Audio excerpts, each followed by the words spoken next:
Coming up on the season premiere of Cardinals Insider. Everybody's learning something from each other, and it's fun. It's definitely a brotherhood. We follow along during a spring training workout. Plus, I feel like if you can indulge as many senses as possible, you can create not just a flavor, but an experience. John Brebbia has something brewing. And later, ideally, we want to be ahead of where the camp is, and the players drive that big time. It's more than just fungos and bullpens. Mike SHILDT explains a spring training workout.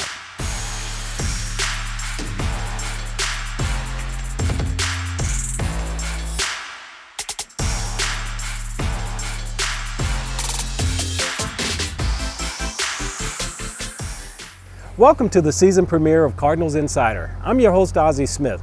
We began 2020 here in Jupiter, Florida. Spring training builds the foundation for the rest of the season. We followed catcher Matt Wieters to see what a player's day looks like during camp.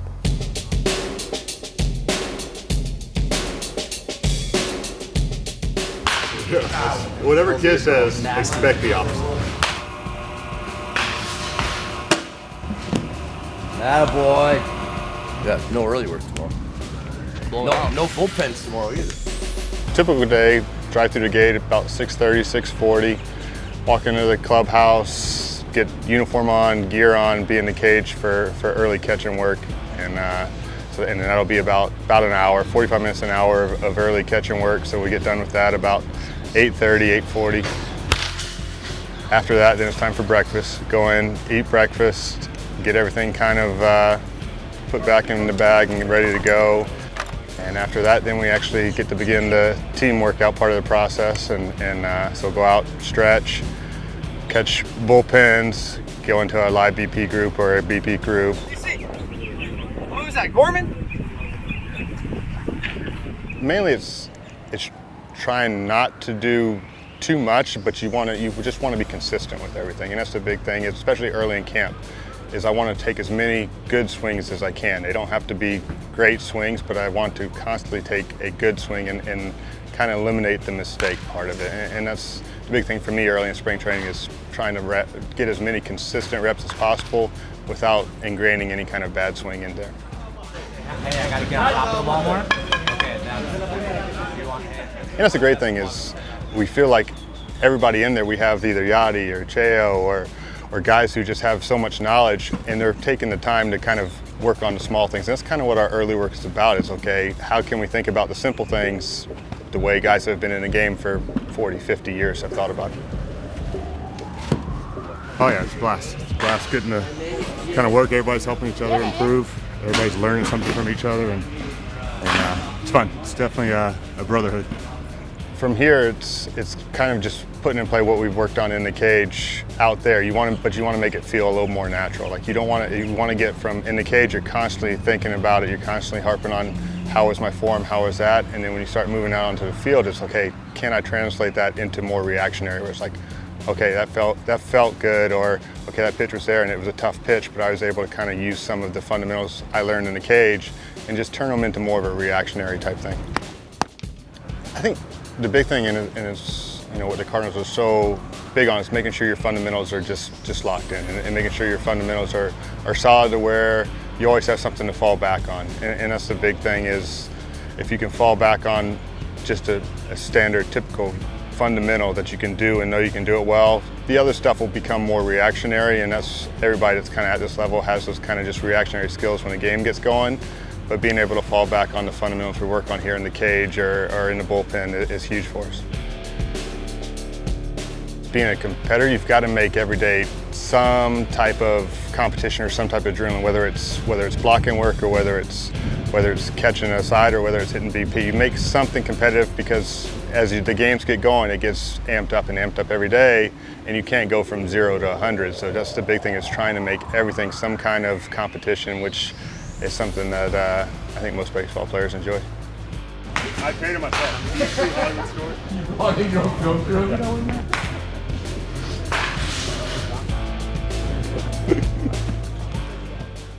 Straight ahead on Cardinals Insider, Okay, here we go. Let's try and flavor profile this. we grab a cup of coffee with John Brebbia. Also coming up, We definitely are a little shocked, and I don't think it's really hit us yet. From childhood friends to big league camp, the friendship of two Cards prospects. John Brebbia has a road trip tradition. He visits a local coffee shop in each city the club visits, and that includes here in Jupiter.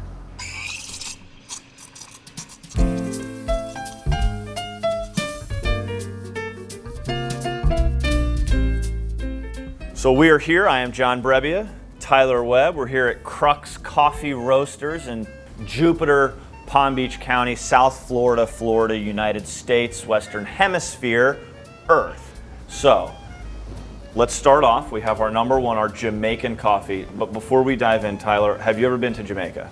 No. I have not either. Coffee. All right. It's got a nice nose to it. Oh, we're smelling. This is like wine. You smell it as well. It is like however you want it to be. I feel like if you can indulge as many senses as possible, you can create not just a flavor but an experience.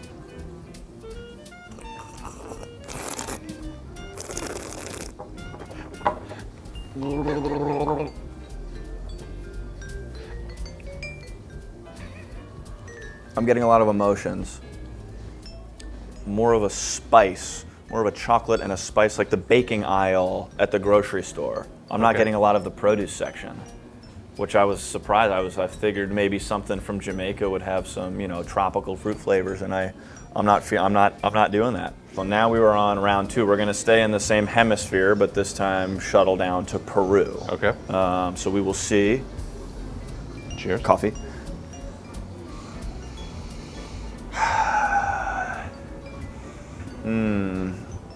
I can't put a word to the flavor, but it definitely has more of a smell than the last one. This one's more of a mellow. Like if I'm gonna wake up and drink a cup of the Jamaican blend, that's gonna get my day going. But I feel like here I've been sitting at work for a couple of hours and I'm starting to get a little, day's already dragging on and it's only 10 a.m. kind of thing, and I need something in the system.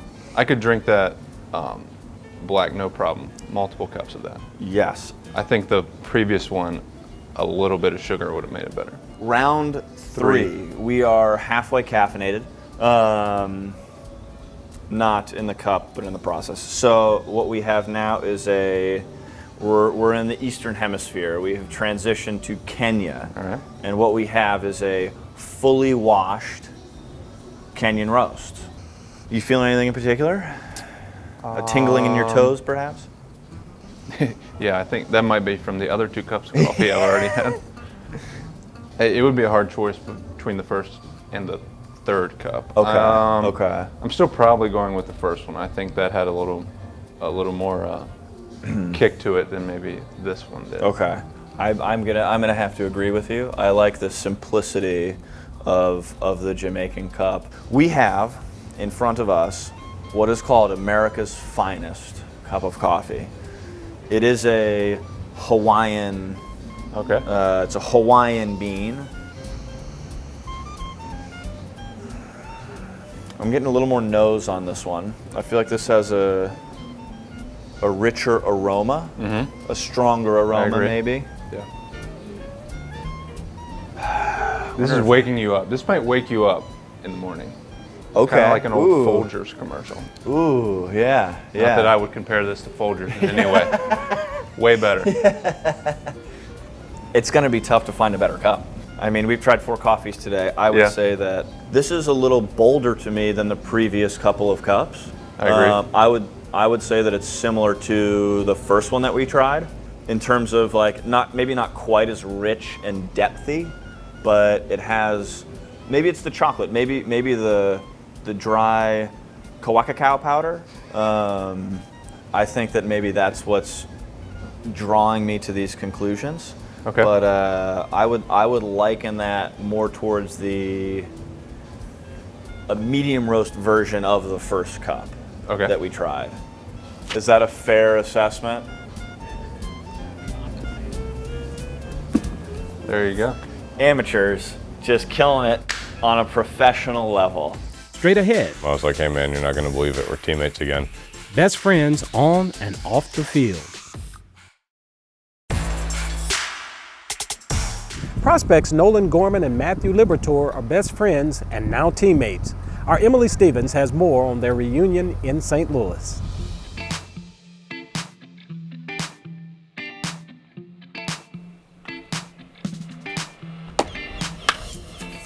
Best friends and now teammates. Libby and Gorman both dreamed of playing pro ball since they were little kids, and now they get to experience it together right here at Cardinals spring training.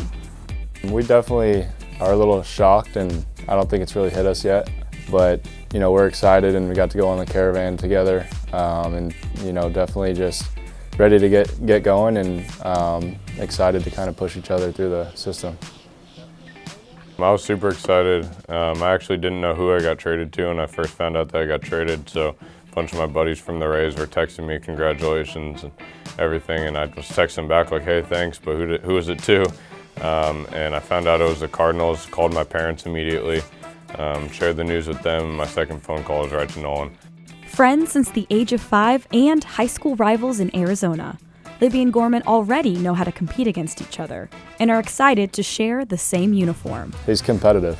He loves to win, loves to just go out on the mound and dominate other hitters, make people look silly, and he does the same thing when he's playing ping pong. So he's just a really competitive kid, but super nice as well.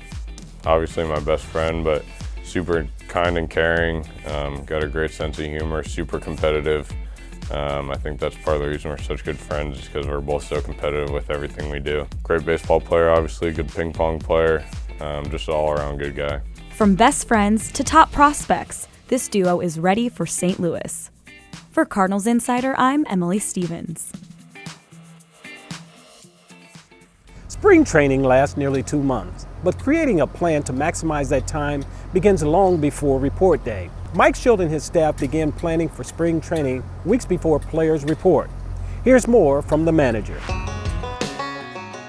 We look at it in a totality standpoint, meaning what we want to cover, how often we think we want to cover, when we want to introduce it, how we want to progress it, and then do that knowing we've got a 40-day window for that to happen. Around the time you sit down for Thanksgiving dinner, the Cardinals coaching staff is beginning to chart a course for spring training. Big picture talk turns to detail in January.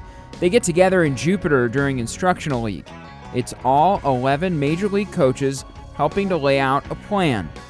They gather input from another key group, too. We also include, so everybody knows, our players. We make sure we get feedback from the players, work with them in some concepts and how we do things and think about things, whether we should change something we've done historically, add something. Very fluid as the camp goes. So we've got a template of what we want to do, and then we address and not get so thinking that we got to just go by day and just check off boxes. We want to be fluid to see where the camp's going, and ideally we want to be ahead of where the camp is, and the players drive that big time. Once players report, things start to get really detailed. SHILDT and bench coach Oliver Marmol take a big picture view during the workout. Meanwhile, bullpen catcher Jamie Pogue plays a big role in assembling the daily schedule. It's a big undertaking when you start to consider the number of people involved. Once you step on that field, we have 73 players that are going to be in our full camp, and we have, between medical, performance, field staff, you're talking about another 30 personnel, so you're looking at over 100 people that for every minute associated with camp needs to know where they're going and what they're doing. The camp is run to making sure that we're keep things stimulated and fresh for the guys that have a lot of time and experience, but it also is for the younger player, or the player that needs more of a reminder, more touches or repetitions to say this is what we need to do and how we need to do to compete, where when the season starts, it's just second nature. We can just go compete and play and enjoy our game. Spring training workouts eventually lead to spring training games. Those lead to the roster being trimmed to 26 for opening day. Once the season begins, the staff starts to get a sense of what was achieved in camp. It's good if we go out and April and May, and that's what I did last year. I just took notes as we went in April and May, and there wasn't anything that you go, man, we didn't cover that enough, or man, we're getting exposed here. Once that season starts, you look back and you go, yep, everybody was on point. Camp starts in February, but planning begins in November. And all of it is pointed toward October. For Cardinals Insider, I'm Brett McMillan. Coming up, we want the fans to be able to see a player in a different light than maybe just playing baseball all the time on the field. we go behind the scenes during the production of this year's Cardinals commercials. This is Colton Wong. Since his major league debut, it was clear he was destined for greatness. Now it is undeniable. Colton is one of the best defensive infielders in the game. He's an expert at his position, and he's a Gold Glove winner, if you hadn't noticed.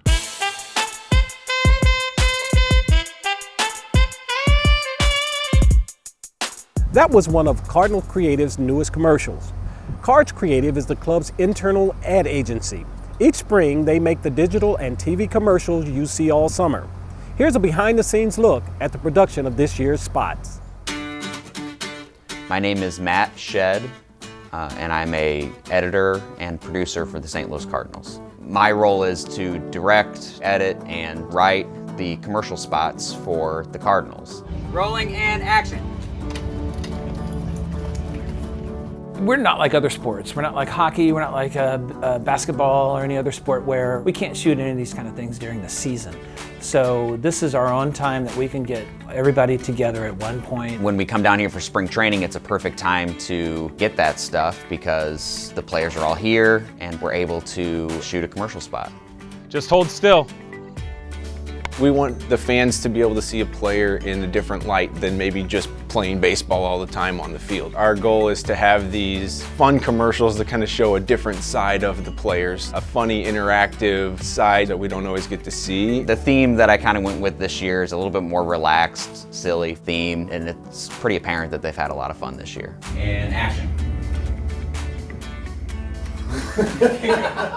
We really try to take the least amount of time to shoot these spots as possible because we know that the players are really busy down here at spring training. It's always a lot of behind the scenes to think about what we're going to do, how we're going to shoot these things so that when the player gets there, we're ready to go. We've already thought out what problems we're going to have and how to overcome those. The players do really get into it. I think we do a good job of communicating with them ahead of time of this is our idea, this is where we're going, and when they show up, they kind of have an idea in their head already of what we're doing. Fans always, they see the final product of the commercials, but the process and the behind the scenes and everything that goes with it is really fun to watch too. There's a lot of bloopers, there's a lot of takes that we have to kind of do over again. In the end, it's very enjoyable to work with the players and to create fun commercials. Good. Okay. Cool. Wrapped. All right.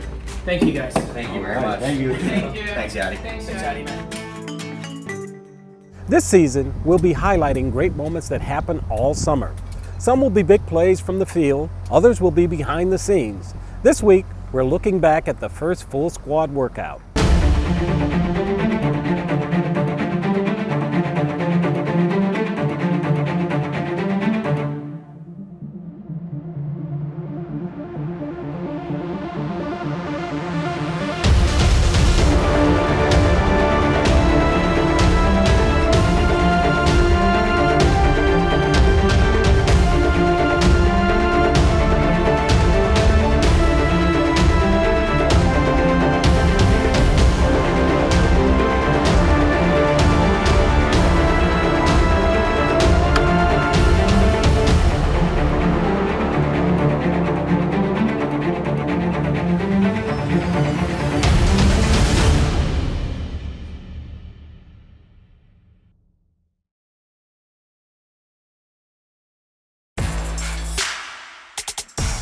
This year, we're introducing a new segment called Ask OZZIE. If you have a question you'd like to ask, head to the website on screen and hit the Ask OZZIE tab. I'll answer a viewer question each week, and this week, our question comes from a special guest.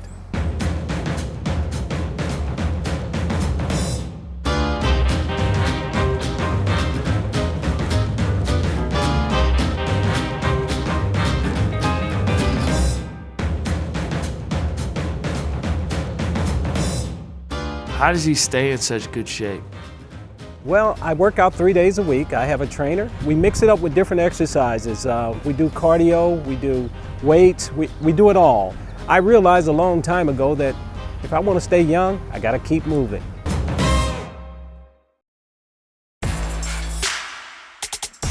Spring training begins the countdown to opening day. That's exciting for fans and players alike. In this week's Ask a Cardinal, we get players' thoughts on spring training.